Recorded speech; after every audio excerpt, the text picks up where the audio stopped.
Hey everyone, how you doing? Welcome to the channel. June is gone, but it's time for my recap, so sit back and let me tell you about the books that I read last month.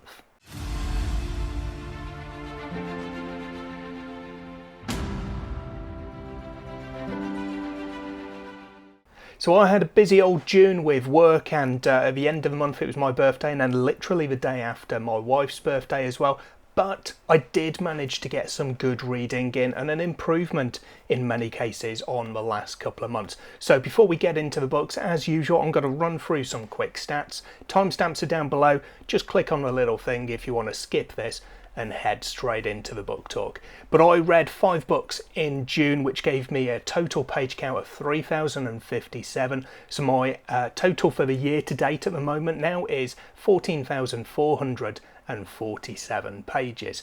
The average page count I read in June was 611, because I had a couple of chonkers yet again. So the average now has crept over 500. It's sitting at 510 year to date. And as far as the average ratings go, this one I've got a little caveat, because the average for June was 4.1, but the average for the year to date does appear to have gone down. It's 3.93, and that confused me a little bit until I realised I'd made an error on my spreadsheet with the way I was calculating and incorporating data for my last 5-star read, which of course was last year. So that one had been essentially acting as an anomaly. I found that on my spreadsheet though, and have since corrected it. So all the previous months from February onwards have been a little bit wrong. Oh well, never mind. It's only for my benefit that we have that. In terms of the series though, I've got 13 series now that I've started in 2024. Still only finished 1 so far, and we're halfway through the year. I've got 4 series though that I'm not continuing. So I've read book 1 this year and decided that's enough, that's good enough for me. I don't need to carry on and read book 2 and onwards in the series. Series that I'm up to date with, I'm now on 20, which gives me 38 series in total that I consider ongoing. They are not parked at the moment. They are ongoing series or series that have been completed, but I myself haven't read all the books that are available, or the series hasn't yet been completed for me to read all of those books. And as usual, the final figure down at the bottom of the stats, the days since the last 5-star read, well, I've just said about it a little bit. It's currently sitting at 100 and... Actually, it's not. I lied. It's now sitting at 9 days. So as far as the books go, I'm going to start off with a nice shiny, so I do apologise for the reflection on here, but I read Curse of the Mistwraith, book 1 of Wars of Light and Shadow even, by Janny Wurts. And this is one of the big chunkers, something like 800 pages that I had on my reading list for June. This was a really enjoyable read, but it was also, I guess, a very difficult read because it's very dense in its prose. I struggle with this one a little bit because I don't know the full details of it. But basically, this is an 11-book series, and book 1, as I say, is about 800 pages. I don't know how many books were originally intended. I don't know if it was meant to be a trilogy which continued, or if it was always planned to be somewhere in the region of 10 or 11 books as it ended up. But that does mean that this one is really, really dense in what it packs into here and what it builds for the future with, basically. There is so much going on in here, but it kind of feels almost like a prologue in many ways, because it is setting up a much larger conflict, a much larger story. I like that. I love getting my teeth into a big long series, and I think this is one that could definitely work for me. I like that you've got kind of two, they are half-brothers who are essentially on opposite sides of this conflict. They are exiled together, and they are full of mistrust, which is kind of passed down from generation to generation throughout their family. And they've got to work together to destroy or to best this Mistwraith, and essentially, to all intents and purposes, save their world. But it's going to be really, really difficult to do that and to overcome the barriers that they have, as I say, had passed down and they have lived with for all of their lives. I thought it was really well written, as I say, very, very dense, so it's one that you really have to focus on. You can't kind of really skip through this or anything along those lines, because you have to pay pretty good attention to it. So I think it's going to be very difficult for me to complete this series in any kind of quick time frame, especially because I listened to this on audiobook, and the next one that's available on audio is book 10. There's only 1, 10 and 11 so far available as audiobooks. So I'm going to sit this one kind of on the back burner for the moment. I might get the urge to pick up book 2 at some point and just start reading.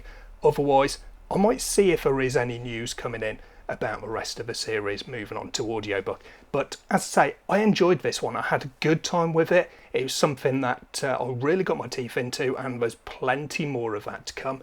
I gave this one 4 stars as a cracking start to my month. Then I moved into my 2024 reading plan and knocked off the final sci-fi title in my mini category. This was Nothek Gloss by Essa Hansen. And this is another one that I had a really good time with. It's one which I mentioned a couple of times to my patrons as I was doing my weekly video updates, and said I'd recently rewatched the movie Titan AE with my daughter, and this one, it did kind of feel a bit like Titan AE. There were a lot of, not crossovers, but there were a lot of similarities in the overall kind of high level storyline and kind of ideas that we had there.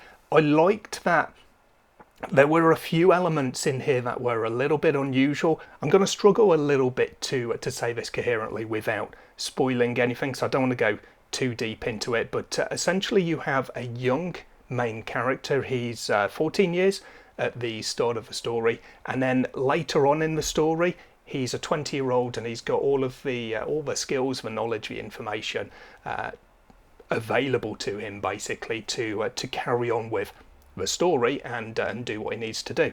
Now, normally when you have that, you'll have a time jump, and you'll maybe have a montage, or you'll just literally have a gap in between chapters, a gap in time, and we will miss what is in between. Here we don't have that. It's dealt with in a very different way, a very Matrix-esque kind of way, I would say, and I thought that was on the one hand good because you didn't miss anything really, but on the other hand it was just a little bit too easy, and it was almost like a plot convenience basically. In many ways I think I would have preferred to have that jump in time, but I think it worked well for the story, and it helped with the world building as well, to be honest, because it gave another element or a few other elements that you can incorporate potentially in future stories. I enjoyed the overall story here. I liked the kind of the delving into the past and trying to figure out what's going on. The 14-year-old character, as he starts off, is kind of isolated. He's kept in the dark. Basically, all of his community is kept in the dark. They don't know about the wider world. And when our character starts seeing elements of the wider world, he doesn't understand them, and I think it was handled really well in the plot, because you had things like laser or plasma weapons mowing people down, and he didn't understand it. He was trying to figure out how light can kill somebody because he'd never experienced this technology before. So I thought there was some really, really well developed and approached ideas in here. Overall, it was a really good story. I'm looking forward to continuing. This was another 4-star read. Then my patron pick for June was The Rage of Dragons, Book 1 of The Burning by Evan Winter. And this is one that I was really excited for. It's I've not had it on one of my yearly reading plans ever, but it's one that's been on my TBR for several years because lots of people have read it, lots of people have really liked it. The overall idea I was quite into. It sounded quite good for me. I just never got around to picking it up. So this was the month, June was, that I did pick it up on recommendation of my friend Terry, and I enjoyed it. It started off really, really well. I like opening with battles. It gets me deep into the action, gets me introduced to some of the characters quite early on, and I can often see whether there's magic or whatever it is. I can see that in action and start piecing things together rather than having explanation or odd little bits of, learning or whatever to show me these elements. I like that, I appreciate it. We did move on with that for quite a bit of the opening of the book. It carried on for quite a number of chapters. I did feel like towards the middle of the book it lost its way for me a little bit. I started to get, if I'm honest, a little bit bored with it, which I'm really disappointed with because it started so strongly for me. The world building elements that we had here with the essentially the magic and the Chosen, and what they can do with all of these different augmentations almost that you have, and people linking to essentially give others their power, or to power the special abilities that these other people have. I thought it was really interesting, and it was well done, and there were some good ideas behind it. I got to the end of the story, and although I enjoyed it, I felt I'd had enough. I didn't really need to carry on. I felt that I had no real urge to go out and read the second book in the series. I don't know if it's a duology or if there is more to come at a later point, but I just felt happy and satisfied with where this book finished for me, that I didn't need to continue. So I gave it 4 stars because I did have a good time with it, but I've moved this one into the not continuing column in my series list. Because towards the end of the month I had a bit of a gap. I had an opening for an audiobook. I decided to hit one from my 2024 reading plan, and I went with Elric of Melniboné by Michael Moorcock. This is another one that I've wanted to read for a long time, so I'm quite happy that I've put this kind of older fantasy series category on my reading plan, because it gives me that opportunity. Elric is a legendary character, and I had no experience of him, and I wanted to change that, so June was the month that I did. This one was an omnibus, so it was a little bit difficult for me when I look at my weighted ratings, and also my series list and how I kind of listed on there, because it had 4 stories in there. I think from memory they were books 1, 2, 3, and then 5 or 6 or something. They weren't the first 4 stories in the general typical Elric chronology, so you know, you've got that. But the opening of it was a very, very short. I think the first book in the series is something like 150 odd pages. Overall it was about 750, 780 pages for the 4 books combined, so it gives an idea of how short these were, and I suppose that's a throwback to what you had as kind of the pulp fantasy of the 70s and the 80s. The 4 stories that we had in here were not really connected in terms of the continuity between them. They didn't flow from one directly to the other, but it did give a nice arc so you could follow the storyline and follow Elric's life. Although I would say the opening left me with the idea that he was going on a journey and he would be returning shortly, and then the next book was kind of many, many years later and he'd never returned, and it was a little bit confusing for me to piece together at first, but there we go. I liked the introduction that we had. It gave me lots of information about the adventures that Elric had been on. It gave me lots of information and experience of this legendary sword of his as well, so that was all very good. I did feel like, especially with listening to them back to back as one book rather than as 4 individual, I did say to my patrons that I felt book 1 being so short, and then with me moving straight on to book 2, I felt book 1 was a little bit forgettable. It felt like just the introduction to the character, but with not too much substance to the actual story itself. Books 2 and 3, especially in the omnibus, I did enjoy. They had a bit more meat to them. They had some good action, a good bit of storyline to them. Although one of them, book 3, I think it was, I was kind of laughing whenever I heard it, 'cause the 2 of the main antagonists here, these kind of demon creatures, were called Agak and Gagak, and they were always brother and sister. They were always listed together, so whenever the narrator would say Agak and Gagak, it just sounded like a really ridiculous mouthful and just had me chuckling away as I was listening to it. That, in a sense, I suppose, takes me away from the story a little bit, because I'm not focusing on the story for those couple of seconds afterwards as I'm kind of shaking my head and rolling my eyes. But you know, there we go. Overall, I decided that after finishing the 4 books, or the 1 book, however you want to look at this one, I had a good grounding, I felt, with Elric. I was pleased to have been introduced to him and finally met this legendary fantasy character. I'm not going to record the series as one of my ongoing, started, completed, or anything along those lines series on my spreadsheet, because, as I said, I didn't know how best to kind of do this. Have I read 4 books? I only really read 1, so I've just left it off there. I gave the omnibus as 1 volume a star rating of 3.5 because I had a good time with it. but I just maybe felt a little bit lacking, especially with that first book. I just wanted a little bit more, and I suppose the level of detail that you get, we've moved on.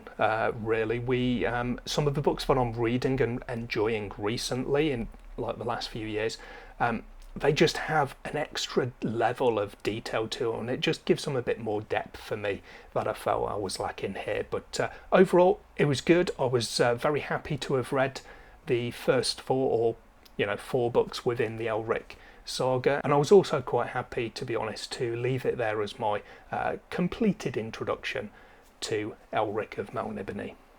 So I'm going to move on to my fifth book of June 2024, and it was Petition by Delilah 1. This is book one of the Resonance Crystal Legacy, and this was a surprise to me. I was really intrigued, really interested from the get-go on this one. I thought it had a really good opening, and it continued with that throughout the entirety of the book. I was very pleasantly surprised. This is one that I think I'm going to go back to many times throughout the coming years as I think about books that I've really enjoyed and that have had some really interesting elements for me.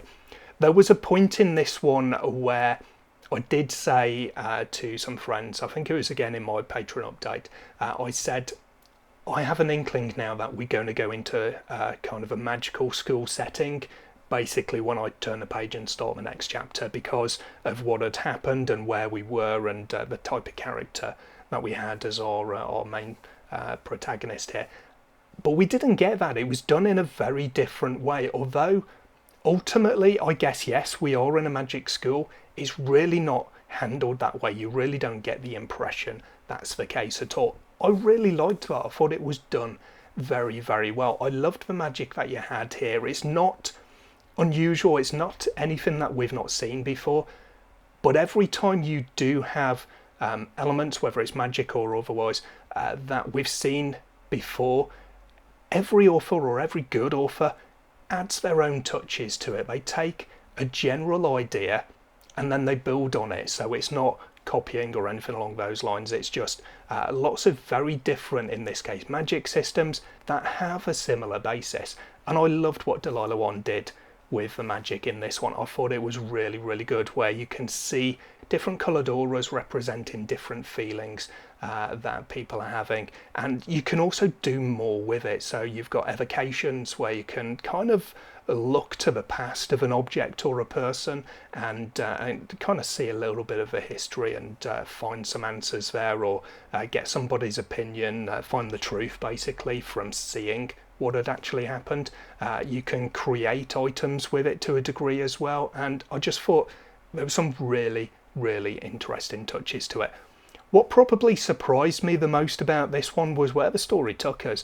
Not from what I was saying with the expecting a magic school, although it was kind of linked to that, but we had for a good portion of the second half of the book essentially a murder mystery here, which I was not expecting whatsoever. It really interested me, it intrigued me. I loved the way that we went through investigating with a little small cast of 4 and seeing all the ways that they use their magic to try and solve this mystery and stop another murder. There were some really kind of sad points in here as well, which obviously I won't go into for spoiler purposes, but characters coming and going with different groupings that our main character was put together with for these tasks.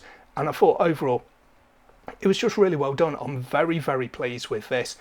I'm glad it came out of my TBR jar, because I don't know when I would have got to it otherwise, and if I hadn't got to it for a good while, I would definitely have been missing out.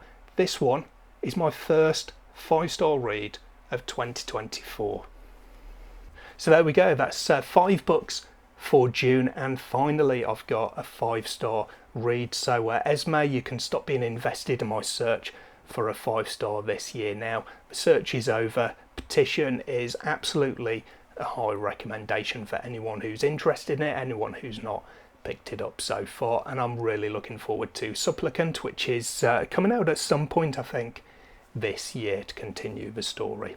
That's it for me today. Hopefully you had a good month in June as well. Let me know in the comments down below what books you read and what did you really enjoy. I'll hopefully see you in the next video sometime soon. Until then, as always, take care of yourselves, read some good books. Bye for now.